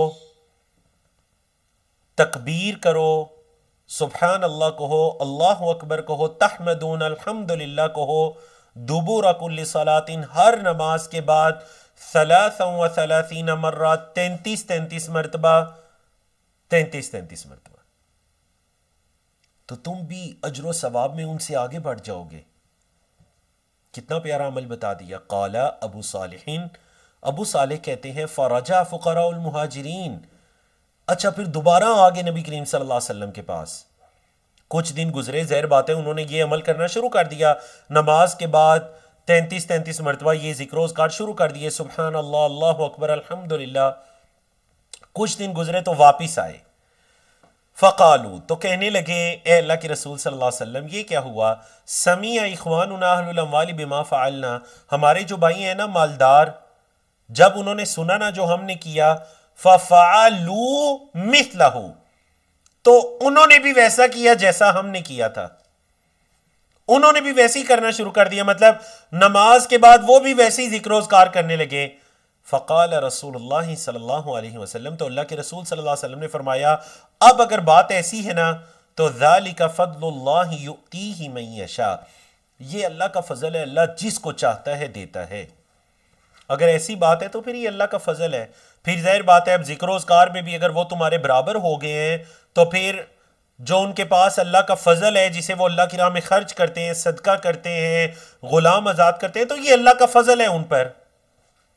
काल सुमैयुन, सुमई कहते हैं फ़हद्दस्तु बअद अहली हादल हदीस, मैंने जब अपने बाज़ घर वालों को ये हदीस बयान की ना, फ़काला, तो उसने कहा, मतलब बाज़ घर वालों ने, उन्होंने नाम नहीं बताया, अपनी फैमिली में से किसी का तज़किरा करें, जब मैंने उसको ये हदीस बयान की ना तो उसने कहा वहीमता, ए सुमई आपको तो वहम हुआ इस हदीस में, इन नमा कौल लका, उन्होंने आपसे ये फरमाया था, मतलब जिससे वो रवायत ले रहे थे उन्होंने आपसे ये फरमाया था, अबू सालेह सम्मान ने, उन्होंने आपसे ये फरमाया था कि तुसब्बिहुल्लाह सलासन व सलासीना व तहमदुल्लाह सलासन व सलासीना व तुकब्बिरुल्लाह सलासन व सलासीना।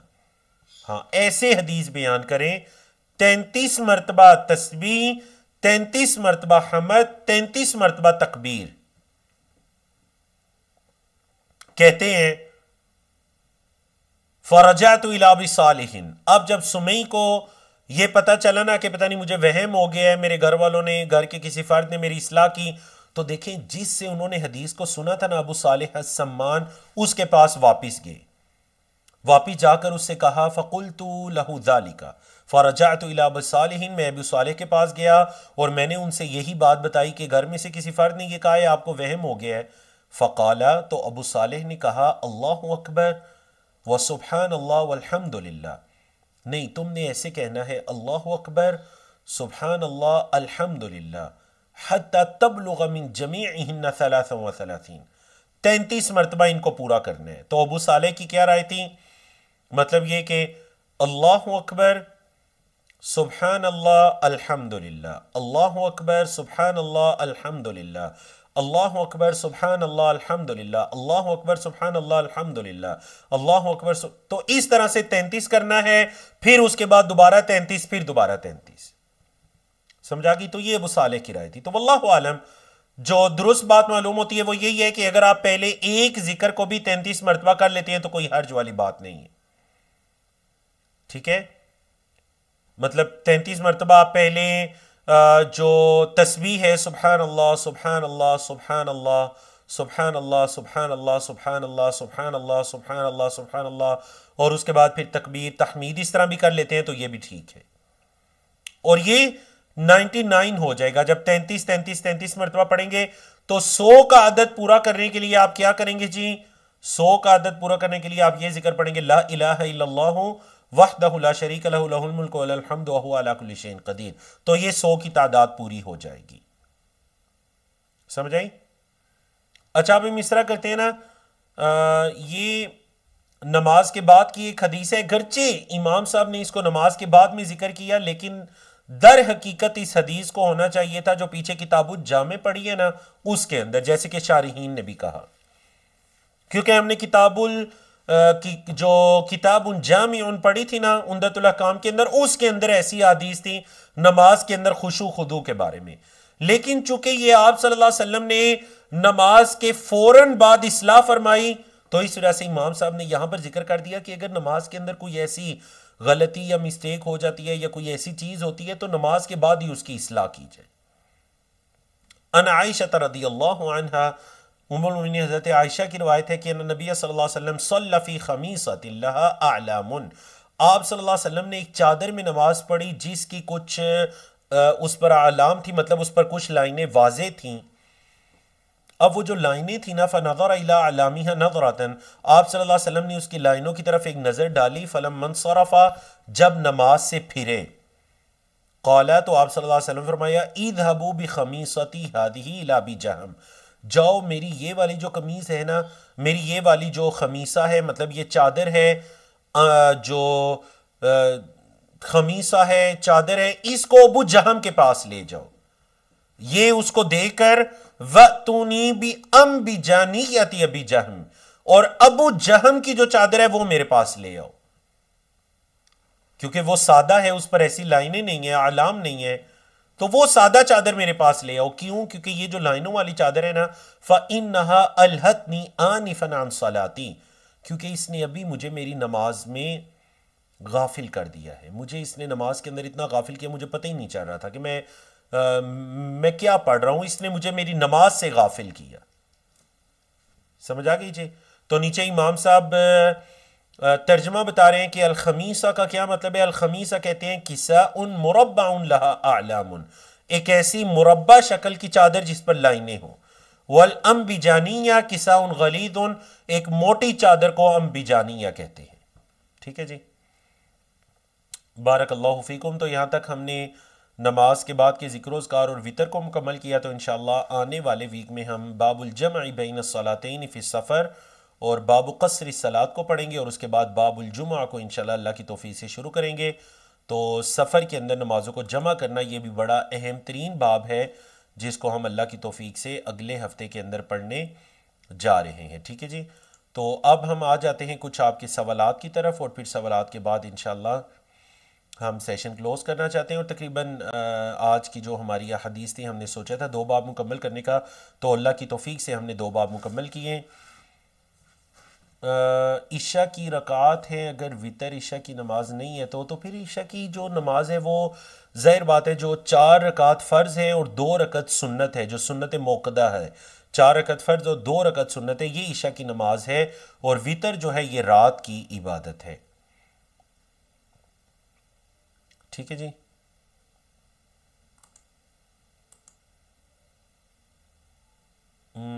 अगर कोई वितर पढ़ ले लेकिन फिर रात के किसी हिस्से में आंख खुले तो फिर 2 रकत पढ़ ले तहज्जुद की, तो क्या?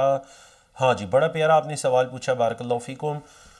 अब देखें, मसला ये होता है कि आप सल्लल्लाहु अलैहि वसल्लम ने फरमा दिया कि रात की आखिरी नमाज वितर को बनाओ, इजअलू आखिर सलातिकुम बिल्लैल वितरा, अपनी रात की आखिरी नमाज तुम वितर को बनाओ। आप सल्लल्लाहु अलैहि वसल्लम ने तो फरमा दिया। अब कोई शख्स ये कहता है कि मेरा इरादा था रात की आखिरी नमाज वितर को बनाने का, लेकिन फिर मुझे ये शक हुआ कि मैं रात को उठ नहीं पाऊंगा। तो मतलब अगर ये मसला सुन लीजिए कि अगर आपको भी ऐसा लगता है ना कि आप रात को उठ नहीं पाएंगे और वितर फोत हो जाएंगे, तो बेहतर यह है सोने से पहले वितर को पढ़ लीजिए। बेहतर यह है कि सोने से पहले वितर को पढ़ लीजिए। अगरचे रात को आखिरी हिस्से में उठकर पढ़ना अफजल है, लेकिन ऐसा अफजल जिसमें वहम हो जाए, उससे बेहतर है कि आप गैर अफजल कोई कर लीजिए बगैर वहम के। ठीक है, अब एक बंदा जो है उसने सोने से पहले वितर पढ़ लिए, लेकिन रात के किसी पहलू में, रात के किसी पहर में उसकी आंख खुल जाती है और वो चाहता है वो रात की इबादत करे, तो वो क्या करे? तो याद रखिएगा, अल्लाह के रसूल सल्लल्लाहु अलैहि वसल्लम से वितर के बाद भी 2 रकात पढ़ना एक हदीस के अंदर साबित है। हमने ये जो समझ लिया ना कि वितर के बाद अब कोई नमाज पढ़ ही नहीं सकते, तो वो उठकर नफल नमाज पढ़ ले, 2 रकात 4 रकात जितनी पढ़ना चाहता है पढ़ ले, लेकिन वो फिर दोबारा से वितर नहीं पड़ेगा, क्योंकि एक हदीस के अंदर आप सल्लल्लाहु अलैहि वसल्लम ने भी फरमा दिया कि ला वितरानी फी लैला, एक रात में दो वितर नहीं है, तो वो दोबारा से वितर नहीं पड़ेगा। वो बस जो उसने वितर पढ़ लिए वही काफ़ी थे, और वितर के बाद नफल पढ़ना आप सल्लल्लाहु अलैहि वसल्लम से साबित है। अगर लंबी करने के लिए एक सूरत को बार बार पढ़े जैसे सूरतुल इखलास, तो कोई हर्ज नहीं है, एक सूरत को बार बार पढ़ा जा सकता है,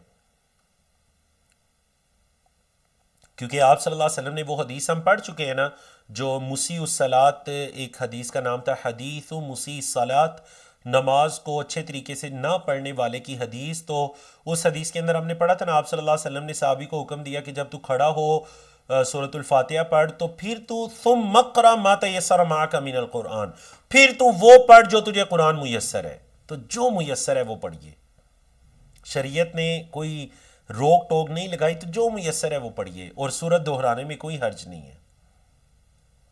ठीक है। 8 रकात किसकी हैं, सुन्नतें हैं या नफल? क्योंकि 5 भी पढ़ने हैं वो भी नफल है। तो याद रखिएगा, ये जो हमारे मुआशरे के अंदर 3 नमाज को हमने 3 हिस्सों में तकसीम कर लिया ना जी, ये फ़र्ज नमाज है, ये सुन्नत नमाज है, ये नफल नमाज है। आप सल्लल्लाहु अलैहि वसल्लम से हमें 2 तरह की तकसीम मिलती है, ये फ़र्ज नमाज है और ये नफल नमाज है। फ़र्ज के अलावा जो कुछ भी है ना वो नफल ही है, समझ आई? तो तहज्जुद की नमाज भी नवाफिल ही है, लेकिन हमने जो 3 हिस्सों में तकसीम किया ना, वल्लाहु आलम, आप सल्लल्लाहु अलैहि वसल्लम से इसकी कोई दलील हमें नहीं मिलती। नफल कहते हैं, नफल का लफ्जी मतलब होता है जायद। तो फर्ज के अलावा जो आप जायद इबादत करते हैं उसको नफल कहते हैं, चाहे वो आपकी जोहर की सुन्नतें मुअक्कदा है वो भी नफल है, फजर की 2 सुन्नतें हैं वो भी नफल है, मगरिब की 2 सुन्नतें हैं वो भी नफल है, वितर की नमाज भी नफल है, तहज्जुद की नमाज भी नफल है, ये सब नफल इबादत ही कहलाएगी। ठीक है जी। आप सल्लल्लाहु अलैहि वसल्लम ने जो 8 रकात पढ़ी, इनमें क्या शामिल था? तो इन 8 रकात में वितर शामिल नहीं थे, इन 8 रकात के अंदर ये 8 रकात ही थे, मसना मसना 2 कर कर आप सल्लल्लाहु अलैहि वसल्लम रात की इबादत किया करते थे। 4 रकत पढ़कर कुछ देर आराम करते, फिर अगली 4 रकात पढ़ा करते थे। तो इस तरह से आप सल्लल्लाहु अलैहि वसल्लम की ये रात की इबादत थी 8 रकत, और फिर आप सल्लल्लाहु अलैहि वसल्लम को जब ये खदशा होता कि अब सुबह का टाइम करीब आ गया, तो आप सल्लल्लाहु अलैहि वसल्लम वितर को पढ़ लिया करते थे। ठीक है। वितर और तहज्जुद एक साथ तो जी बिल्कुल पढ़ी जा सकती है, आप सल्लल्लाहु अलैहि वसल्लम ऐसे ही पढ़ा करते थे।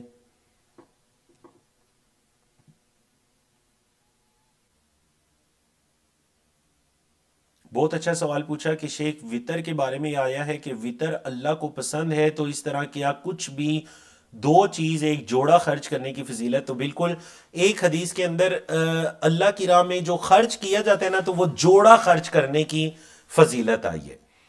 असल में उलमाए किराम ये कहते हैं कि वो भी जो आप खर्च कर रहे हैं ना, वो जोड़ा, वो असल में कोई एक चीज़ है, मतलब वो आपका माल ही है। मतलब एक बंदा ये कहते हैं कि मैं एक नहीं 2 जानवर अल्लाह की राह में कुर्बान करता हूं, तो अल्लाह को ये बड़ा पसंद है कि आप 2 जानवर अल्लाह की राह में दे रहे हैं, लेकिन वो असल में एक ही है, मतलब माल ही है आपका।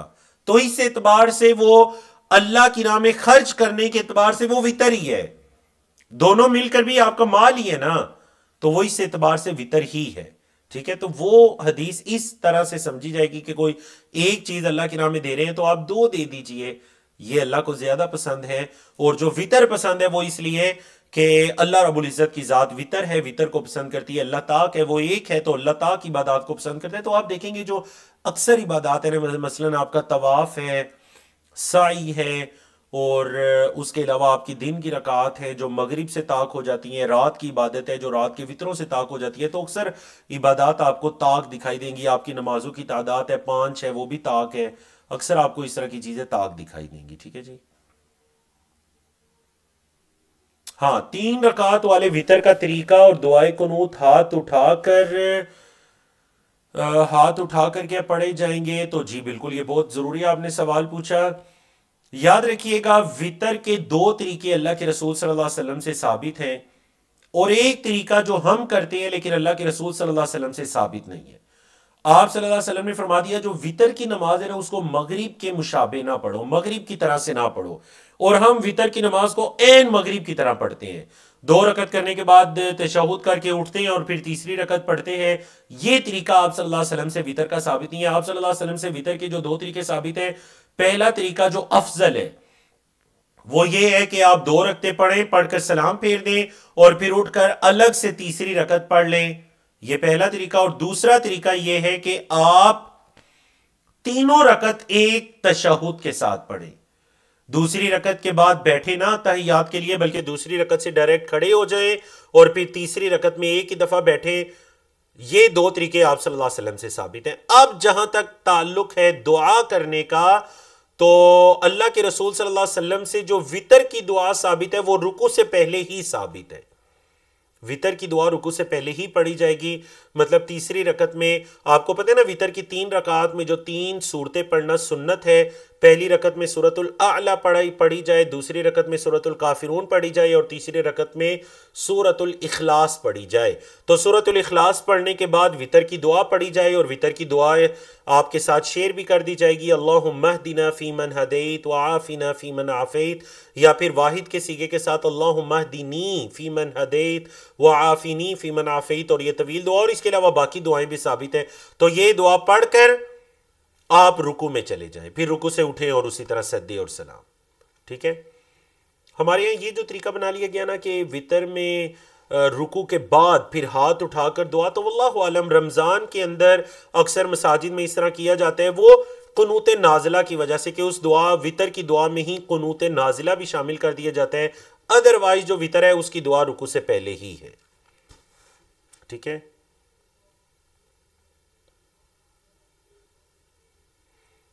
अगर अकेला बंदा नमाज पढ़ रहा हो तो उसके कंधे पर हाथ रखकर उसके साथ नमाज में मिल जाना कैसा अमल है? तो इसमें कोई हर्ज नहीं है। अगर वो बंदा नमाज पढ़े तो आप उसके साथ मिल जाएंगे तो उसकी नमाज भी जमात हो जाएगी। कंधे पे हाथ रखने का मतलब कि आप उसको बता रहे हैं कि मैं भी नमाज पढ़ना चाह रहा हूँ और हम मिलकर नमाज ये पढ़ लेते हैं ताकि आपकी भी ये नमाज जमात की नमाज हो जाए। ठीक है। और याद रखिए हमारे यहाँ इस पर बिल्कुल अमल नहीं होता। अगर आप अकेले भी नमाज पढ़ रहे हैं ना मस्जिद के अंदर, जहाँ पर कोई दीगर कोई शख्स आपके साथ आकर मिल सकता है, तो आप ऊंची आवाज़ से पढ़िए, तकबीरात भी ऊंची आवाज़ से, बिल्कुल ऐसे नमाज पढ़िए जैसे आप इमाम हैं। ठीक है जी। तो आपको इंशाल्लाह जमात का सवाब ही मिलेगा चाहे आप अकेले हैं, और अगर कोई ना कोई आपके साथ आया तो वो मिल भी जाएगा। ठीक है। 8 रकात विधाओ मैनी तशहुद, तो ज़ाहिर बात है 8 रकात जो हैं वो 4 तशहुद के साथ ही होंगे। हर 2 रकत के बाद तशहुद है, सलाम है। ये 8 रकत एक साथ नहीं पढ़नी, 2 रकत पढ़नी है, उसी तरह सलाम फेरना है, फिर 2 रकत पढ़नी है, सलाम फेरना है, फिर 2 रकत, फिर 2 रकत, दो रकात करके। और यही हम हदीस पढ़े ही ना कि आप सल्लल्लाहु अलैहि वसल्लम की रात की जो इबादत है मसना मसना, वो 2 रकात हुआ करती थी। ठीक है। वितर में कुनूत पढ़ना, वितर में दुआए कुनूत पढ़ना वाजिब है? तो नहीं, वाजिब नहीं है, वितर के मुस्तहबात में से। अगर कभी वितर की दुआ रह भी जाती है तो उससे आप सजदा साहब वगैरह नहीं करेंगे या वितर दोबारा नहीं पढ़ेंगे, आपका वितर दुरुस्त है। ठीक है। क्या ये तस्बीह फ़ातिमा है? किसके बारे में कह रही हैं सिस्टर? उम्मे तूबा है, वल्लाहु आलम। ठीक है। 11 रकात। सर वो 33 मरतबा सुबहान अल्लाह वल्लाहु वल्लाहु अकबर के बारे में पूछ हाँ, रहे इसे इससे में तस्बीह फ़ातिमा, वो जो तस्बीह फ़ातिमा से मशहूर है ना, वो है रात को सोने से पहले। ठीक है। वो जो हज़रत फ़ातिमा ने शिकायत की थी कि मैं बहुत थक जाती हैं, कोई ग़ुलाम दे दीजिए, तो नबी करीम सल्लल्लाहु अलैहि वसल्लम ने उन्हें रात सोने से पहले बताया था कि 33 मरतबा ये पढ़ लिया करो, तो उससे इंशाल्लाह तुम्हारी थकावट भी जाती रहेगी। तो इसलिए वो हज़रत फ़ातिमा रज़ी अल्लाह तआला अन्हा और हज़रत अली रज़ी अल्लाह तआला अन्हु की हदीस है। ठीक है जी। तो ये यहाँ पर जो हम पढ़ें ये नमाज के बाद की है, वो रात को सोने की है। 11 रकात में तरावी भी शामिल है। तो यही जो 11 रकात हैं आप सल्लल्लाहु अलैहि वसल्लम की रमज़ान के अंदर यही तरावी हुआ करती थी। ठीक है। तरावी को तरावी इसीलिए कहते हैं कि आप सल्लल्लाहु अलैहि वसल्लम 4 रकात पढ़ के कुछ देर आराम किया करते थे, राहत कुछ हासिल किया करते थे, उसके बाद अगली 4 रकात पढ़ते, इससे इसका नाम तरावी पड़ा। ठीक है। असद साहब कह रहे हैं जी अल्लाह अकबर तो 34 मरतबा, तो जी बिल्कुल 33 की जब तादाद है ये 99 बनेगी। तो या तो आप 100 पूरा करने के लिए अल्लाह अकबर 34 मरतबा पढ़ लीजिए, या आप 100 पूरा करने के लिए ला इलाहा इल्लल्लाहु वहदहु ला शरीक लहु लहुल मुल्कु व लहुल हम्दु व हुवा अला कुल्लि शैइन कदीर पढ़ लीजिए। ठीक है। दोनों तरीके साबित है। उस्ताद मोहतरम, अगर रात को वितर ना पढ़े जाएं, भूल जाएं, तो क्या सुबह सूरत उलू होने पर वो पढ़े जा सकते हैं? जी बिल्कुल। जो रात की इबादत करना भूल गया या वो नहीं कर पाया तो वो रात की इबादत जब उसको याद आई वो दिन के हिस्से में कर सकता है। हमारे नबी करीम सल्लल्लाहु अलैहि वसल्लम पर तहज्जुद फ़र्ज़ थी, तो जी बिल्कुल फ़र्ज़ थी कुरान मजीद की इस आयत से कि वह तहज्जद मिनल लैली नाफिलतल लक, तहज्जुद की नमाज़ पढ़िए, तहज्जुद की इबादत कीजिए, नाफिलतल लक, ये आप पर एक ज़ायद इबादत है। तो कई एक उलमा ने, मुफस्सिरीन फ़ुक़हा ने इस आयत करीमा से इस्तिदलाल किया कि आप सल्लल्लाहु अलैहि वसल्लम पर तहज्जुद की नमाज एक ज़ायद इबादत के तौर पर अल्लाह की तरफ से फ़र्ज़ थी। ठीक है। वितर के एक रकत और 3 रकत दोबारा बता दे, क्लियर नहीं हुआ।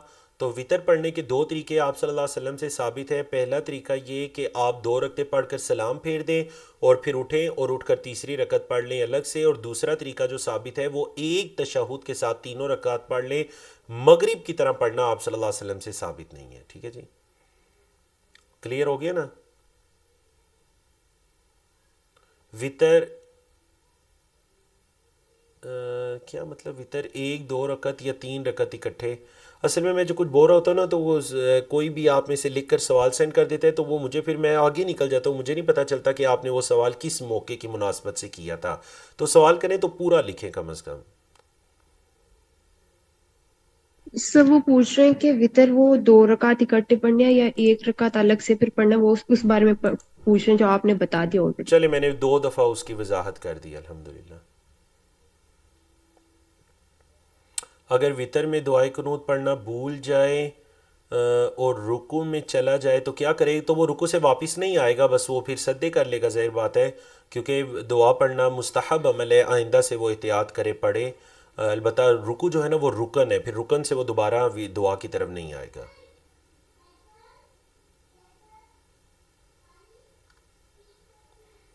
एक के बाद दूसरी सूरत शुरू करने से पहले बिस्मिल्लाह पढ़ना ज़रूरी है? तो जी बिल्कुल बिस्मिल्लाह पढ़ना ज़रूरी है एक के बाद दूसरी सूरत पढ़ने से।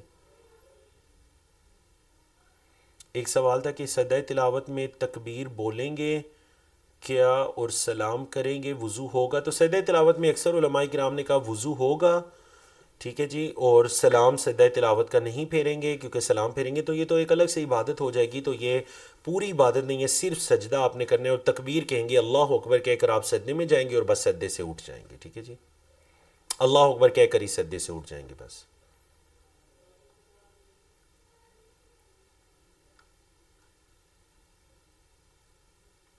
ये जो सिस्टर नसीमरा हैं, आपका सवाल मुझे समझ नहीं आया, या नसीम आ रहा है, अगर वितर छूट जाए तो उससे सिस्टर आप बता दीजिए क्या लिखा हुआ है अगली उससे। रात, वो पूछ रहे हैं कि अगली रात में पढ़ना चाहिए, वो अगली, पिछली रात की हाँ, छुट्टी ये हुई। हम मसला बयान भी कर चुके हैं। हमारे यहाँ ये जो एक काम हो चुका है ना जी। कि जी आपकी कोई नमाज रह गई है तो अगले दिन में उस नमाज के साथ पढ़ें, ये बिल्कुल दुरुस्त नहीं है। हदीस के मुताबिक ये नमाज रह जाने की दो उज़र जो शरीयत में काबिल कबूल हैं, एक सो जाना, और सोने के बारे में भी आपको तफसीलन बताया गया था कि उस सोने से मुराद कौन सा सोना हो, और दूसरा है जी भूल जाना। तो जो भूल गया नमाज पढ़ना, चाहे वो फ़र्ज़ नमाज है या नफल नमाज है, या फिर वो सो गया तो जैसे ही उसको याद आई या उसकी आंख खुली वही उसका वक्त है। ठीक है, तो ये जो अगली नमाज के साथ कहते हैं अब जोर रहेगी तो अगले दिन जोर के साथ पढ़ेंगे, ये बिल्कुल आप सल्लल्लाहु अलैहि वसल्लम से साबित नहीं है। ठीक है, जोर रहेगी या असर टाइम याद आया कि जोर नहीं पड़ी तो उसी टाइम जोर पढ़े, फिर असर पढ़ लें। असर के बाद याद आया तो उस टाइम पढ़ लें आप।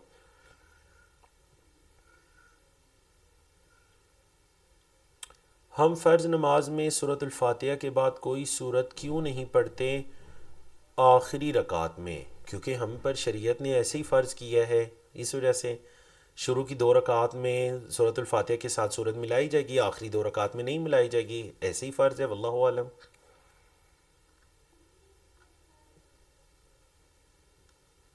5 या 7 वितरों में क्या हर 2 रकतों के बाद तकबीर और रफ़ुल दैन करेंगे? नहीं, तकबीर तो ज़ाहिर बात है, आप जब सजदों से उठेंगे तो आप तकबीर कहकर ही उठेंगे ना, लेकिन रफ़ुल दैन नहीं करेंगे। रफ़ुल दैन तब करेंगे अगर आपका तशहुद है, तशहुद से आप लोग उठ रहे हैं, जिस तरह मगरिब की नमाज में तशहुद से आप उठते हैं, या 4 रकत वाली नमाज में आप जब तशहुद से उठते हैं तो तब आपने रफ़ुल दैन करना होता है। तो जब वितर आप एक ही सलाम के साथ पढ़ रहे हैं तो उसमें बार बार रफ़ुल दैन नहीं किया जाएगा, शुरू में ही किया जाएगा। ठीक है,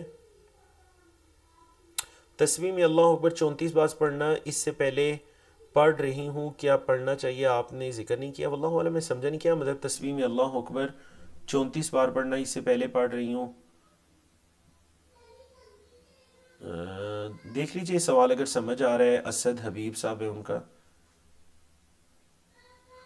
हरम मक्का में तो रुकू से उठ कर पढ़ाते हैं, वो सही होगा? तो मैंने बताया वो फिर वितर की दुआ के साथ कुनूत नाजिला को भी शामिल कर लेते हैं। ठीक है, तो कुनूत नाजिला को अगर कोई शामिल करते हैं तो ठीक है। कुनूत नाजिला की जो दुआ है वो वितर रुकू के बाद मांगी जाएगी, चाहे वो फजर की नमाज में है चाहे वो वितर की नमाज में है। एक रकत वाली वितर को कैसे पढ़ना है जी? एक रकत वाले वितर को उसी तरह पढ़ना है। आपने सूरतुल इखलास पढ़े, उसके अंदर सूरतुल फातिहा है, सूरतुल इखलास है, उसके बाद वितर की दुआ है, उसके बाद रुकू है, दो सद्दे और सलाम है। जी, दुआ सूरतुल इखलास के बाद ही पढ़ी जाएगी। ठीक है।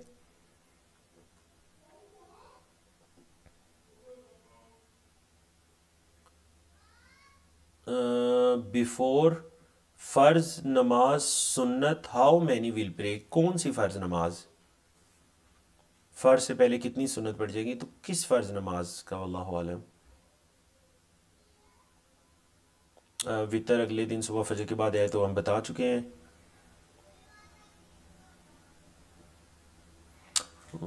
वल्लाहु आलम, मतलब वो बार बार ना सवाल रिपीट हो रहे हैं। वो सवाल कुछ वो भी हैं जिनके जवाब हम दे चुके हैं।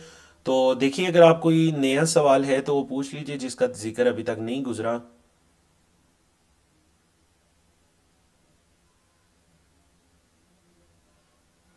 हाँ, ईशा से पहले, बिफोर ईशा, फ़र्ज नमाज सुन्नत नमाज पढ़ना तो जितनी मर्जी आप नवाफिल पढ़िए, लेकिन शरीयत में जो ईशा के साथ सुन्नत मौक़दा आई हैं वो ईशा के बाद 2 रकात है। वो जो हदीस है ना, आप सल्लल्लाहु अलैहि वसल्लम फरमाया जिसने दिन रात 12 रकात की हिफाजत की, मैं जन्नत में एक घर की उसको ज़मानत देता हूँ। वो 12 रकात कौन सी हैं? फजर की 2 सुन्नतें, जोहर से पहले 4 और जोहर के बाद 2, तो कुल 6 हो गई, और फजर की मिलाकर 8 हो गई, मगरिब के बाद 2 10 हो गई, और ईशा के बाद 2 12 हो गई। ठीक है। और एक हदीस के अंदर आया जिसने दिन रात में 10 रकात पढ़ी, मैं उसको एक घर की जन्नत में घर की जमानत देता हूँ। तो वो 10 रकात में 2 रकत कम हो जाएंगी, जोहर की नमाज के पहले 4 की बजाय 2 रकात हो जाएंगी। ठीक है जी। एक रकत में 2 सूरतें पढ़ सकते हैं, तो एक रकत में आप 10 सूरतें पढ़ सकते हैं। एक रकत में आप पूरा 30वां पारा पढ़ सकते हैं, कोई हर्ज नहीं है इसमें। ठीक है।